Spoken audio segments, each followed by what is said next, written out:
Hi friends, welcome to Vaishnav property. ನೋಡಿ, tar ರೋಡ್ಗೆ attach ಆದಂಗೆ 2 ಎಕರೆ ಒಂದು ಅಗ್ರಿಕಲ್ಚರ್ ಲ್ಯಾಂಡ್ ಬಂದಿದೆ. ಇದು ನಿಮಗೆ ಮೈಸೂರಿಂದ 55 ಕಿಲೋಮೀಟರ್ ಆಗುತ್ತೆ.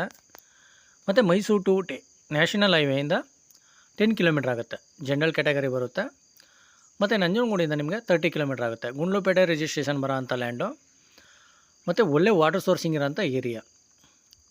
ತಾರ್ ರೋಡ್ಗೆ ಅಟ್ಯಾಚ್ ಆಗಿರೋಂಥ ಲ್ಯಾಂಡು 2 ಎಕರೆ ಬರುತ್ತೆ. General category. ನೋಡಿ, ಅಲ್ಲಿ ಲಾಸ್ಟಲ್ಲಿ ಬೇಲಿ ಕಾಣಿಸ್ತಾ ಇದೆಯಲ್ಲ, ಅಲ್ಲಿವರೆಗೂ ಬರುತ್ತೆ. ರೆಡ್ ಸಾಯಿಲ್ ಬರುತ್ತೆ. ಇದು ನಿಮಗೆ ಕೆಂಪು ಮಣ್ಣು ಬರುತ್ತೆ ಇದು. ಮತ್ತು ಏನು ರೋಡ್ ತೋರಿಸಿದ್ನಲ್ಲ, ಅದು ವಿಲೇಜ್ ಟು ವಿಲೇಜ್ ಕನೆಕ್ಟ್ ಆಗೋಂಥ ರೋಡು.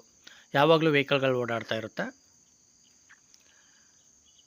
ನೋಡಿ, ಈ ಬೇಲಿಗಳು ತೆರವು ಮಾಡಿಸ್ಕೋಬೇಕಷ್ಟೆ. ಬೇಲಿ ತೆರವು ಮಾಡಿಸ್ಕೋಬೇಕು. ತಾರ್ ರೋಡ್ಗೆ ಅಟ್ಯಾಚ್ ಆಗಿರೋಂಥ ಲ್ಯಾಂಡು 2 ಎಕರೆ ಬರುತ್ತೆ.